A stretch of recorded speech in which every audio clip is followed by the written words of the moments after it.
आपके ध्यानार्थ एक चीज महत्वपूर्ण लाना चाहता हूँ कि जब से भी कोविड का इंसिडेंस अभी तक हुआ, हमारे यहाँ ये मौत, एक भी मौत इस अस्पताल में नहीं हुई। मतलब हमारा स्टाफ बिल्कुल अग्रसर था, तन मन धन से 24 घंटे सेवा में कार्यरत थे। इस तरह का मामला हमें भी ये बड़ा दुख हुआ जब यह जानकर कि जब इस तरह का मामला सामने आया। तो मैं इतना ही कहना चाहता हूं कि अपने उस दिवंगत आत्मा के प्रति सच्ची श्रद्धांजलि पूरे परिवार की तरफ से अर्पित करते हैं कि भगवान उनका आगे का रास्ता सही करें। और किस कारणवश उन्होंने ये किया मैं यह तो नहीं कह सकता, लेकिन जब ये इंसिडेंस हुआ तो उस इंसिडेंट से पहले मेरे घर में अपने आप डेथ थी, तो मैं तो यहाँ से छुट्टी पर था। जब मुझे पता लगा तो हमने, लेकिन संपर्क में हम सभी के साथ थे। रात को डॉक्टर मनीषा महाजन उस दिन ड्यूटी पे थी। उनका लगभग 12:51 पे AM पे उनका फोन आया। उन्होंने पूरा इंसिडेंस नरेट किया कि ऐसे ऐसे हुआ। तो जो चार्ज यहाँ पे दिया था वो डॉक्टर SS नेगी को दिया था। तो डॉक्टर SS नेगी को उसके मामले के बारे में बताया गया। उसके बाद 1:22 पे SDM शिमला से बातचीत हुई। इसका हमारे पास पूरा रिकॉर्ड भी निश्चित रूप से है और निश्चित रूप से उन्होंने फॉरवर्ड अपनी इंफॉर्मेशन की होगी अपने आला अधिकारी को। इस पूरे इंसिडेंस के बाद हमारे पास एक मरीज है और वो IB में एज ए इंस्पेक्टर कुसुम के नाम से कार्यरत है। मैंने उनसे जायजा लेना चाहा तो उन्होंने पूरे स्टोरी को नरेट किया कि कैसे कैसे हुआ, क्या माहौल चल रहा है। फिर हम एक दूसरे के कांटेक्ट में थे। बाद में CMO साहब से बार बार बात हो रही थी। 2:25 पर सुबह के समय CMO साहब से बात हुई।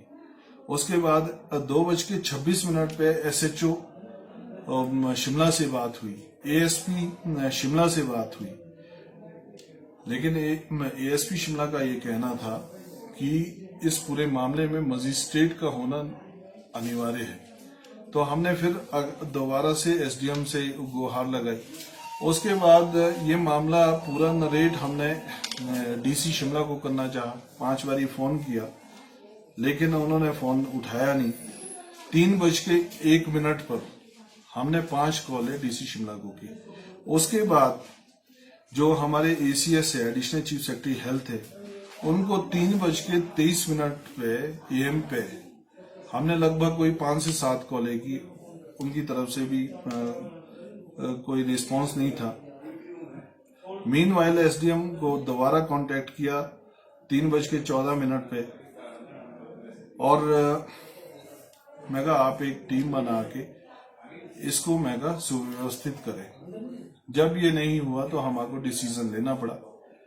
उसके हमने फोटोग्राफ्स और वीडियो बना के, क्योंकि हमें बॉडी को एज पर प्रोटोकॉल ही डिस्पोज करना था। एज पर प्रोटोकॉल को हमने बॉडी को उतारा। उतारने के बाद पूरा जिप करके मॉर्चरीज में रखा गया। मॉर्चरी में रखने के बाद सुबह के समय DC शिमला से बात हुआ तो DC शिमला ने कहा कि आप फोरेंसिक एक्सपर्ट से बात करिए इस विषय को लेके। हमने फोरेंसिक एक्सपर्ट डॉक्टर साहब से बात की। उन्होंने कहा कि इसका जो प्रोटोकॉल्स है वो ये है कि नॉन इन्वेजिव एटॉप्सी होगी। हमने उसको फॉलो किया। उसके बाद बॉडी को हैंड ओवर किया गया। लेकिन ये दुर्भाग्य की बात है कि हमारा पूरा करने के बाद भी हमारे सारे जो जितने भी क्या कहते हैं डॉक्टर्स है, पैरामेडिकल स्टाफ है, उस दिन रात को 17 मरीज हमारे पास पॉजिटिव आए और 17 मरीजों को सेटल करने में लगे थे। और इन दी मीन टाइम ये इंसिडेंस होता है जब सब रात को सो रहे थे। उसके बाद हमने सभी को कांटेक्ट करना चाहा और जिसने सुना उनके ध्यानार्थ हमने सब चीजें ले आई थी और जो हम कर सकते थे बेस्ट पॉसिबल वो हमने किया। तो अंततः मैं यही कहना चाहता हूं कि भाई जो ये इस तरह का एपिसोड हुआ, ये वास्तव में हमारे लिए भी बहुत पीड़ादायक है, क्योंकि हम भी निष्काम निष्कपट भावों से पूरे दिन रात इस कार्य में लगे हैं। और हमारी जो पूरी टीम है, पूरे अस्पताल की जो टीम है, सभी का मोरल डाउन हुआ। जिस तरह के आज भी पढ़ने को काफी चीजें अखबारों में मिली, और जो कि सत्य से परे है, जो सत्यता है वो मैं आपके समक्ष ला रहा हूं। और मैं छुट्टी पर था, तो उस दिन तो मैं कुछ ऑफिशियली स्टेटमेंट कुछ नहीं दे सकता था, लेकिन आज मैं ये तमाम चीजें आपको बता रहा हूं। रात को ACJM कम सेक्रेटरी DSLA है शिमला के, हमने उनको भी इस पूरे एपिसोड के बारे में बताया, क्योंकि वो काफी समय से हमारे जो कोविड पेशेंट है उनके बिल्कुल डायरेक्ट टच में थे। उनको वीडियो कॉन्फ्रेंस करके पूछा जाता था कि आपको खाना ठीक मिल रहा है, आपकी रहने की व्यवस्था ठीक है, आपकी साफ सफाई की व्यवस्था ठीक थी। वो बिल्कुल सुचारू रूप से उस पर नजर लगाए थे। तो ऐसा कोई भी मामला सामने नहीं आया। ये भारत सरकार की गाइडलाइंस है और ये हिमाचल सरकार की गाइडलाइंस है।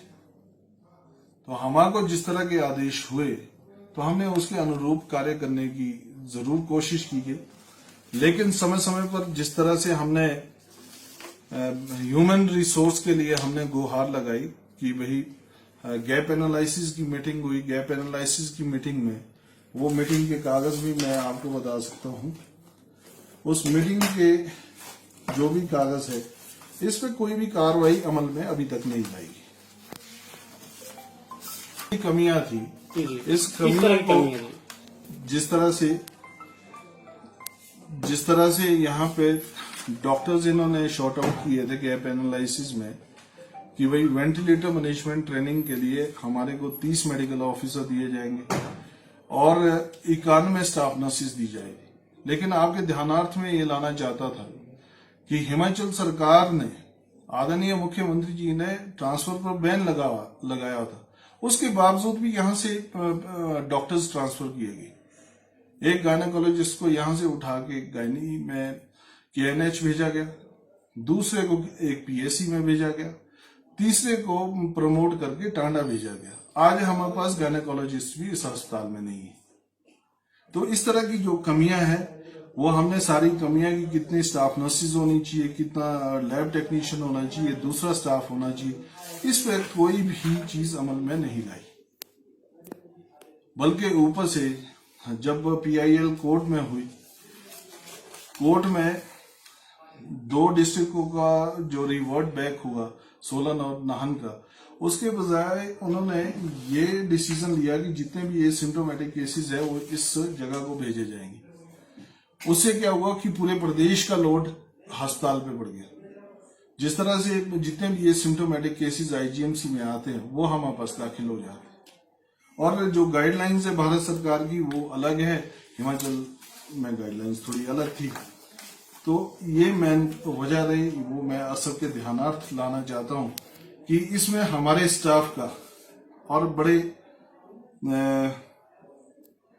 उसके साथ बोल रहा हूं मैं, बड़े आत्मीयता के साथ, अगर कोई भी गलती होगी, जो भी कार्रवाई होगी, उसको फेस करने के लिए हम तैयार हैं। अगर कोई अनियमितताएं हैं किसी भी तरह की, इसमें निष्पक्ष जांच हो और निष्पक्ष जांच में जो भी आएगा सामने, हम हर तरह के, जिस तरह से हमारे को कहा भी गया कि you will face the music, तो we are ready to face the music also. इसमें मैं आपके ध्यानार्थ एक चीज लाना चाहता हूँ कि वो जो पेशेंट थी जिन्होंने ये आत्महत्या की, वो एसिम्टोमेटिक पेशेंट थी। मैंने पूरे रिकॉर्ड को देखा तो उनको सिम्टम ऐसे कुछ भी नहीं थे। तो हमारा ध्यान उन मरीजों की तरफ ज्यादा है जिनको सिम्टम्स हैं, जो एसिम्टोमेटिक हैं। उनको तो जो दवाई का प्रोटोकॉल है वो हमने बनाया है और उसके तहत वो दवाइयां ले रहे हैं। और जो स्टाफ का है, स्टाफ जितना हमारे पास है, वो राउंड द क्लॉक हमने उनकी सिक्योरिटी एंड सेफ्टी को भी मद्देनजर रखना है। हम लोग जब से कोविड चला है तब से निरंतर काम कर रहे हैं। आज हमारा हर वर्ग का कर्मचारी लगभग 15 से 20 बारी अपना भी टेस्ट करवा चुका। जितनी बारी ड्यूटी देनी पड़ती है उसके बाद तुरंत अपना भी टेस्ट करवाना पड़ता है। उसके बावजूद भी लगातार 24 घंटे बिल्कुल खड़े हैं और अग्रसर है। सर डॉक्टर हो या दूसरा स्टाफ हो, ऐसा है जो गैप एनालिसिस हुआ, उस गैप एनालिसिस में तमाम रिपोर्ट सबमिटेड है आदरणीय स्वास्थ्य सचिव के पास, लेकिन उस पर अभी कोई भी अमल नहीं हुआ। सर आपने समय समय पर हम लेटर लिखते गए, अगर उसकी कॉपीज भी क्या कहते हमारे पास है, इसमें निष्पक्ष जांच होगी तो क्या कहते वो कॉपी अभी हम निश्चित रूप से देंगे।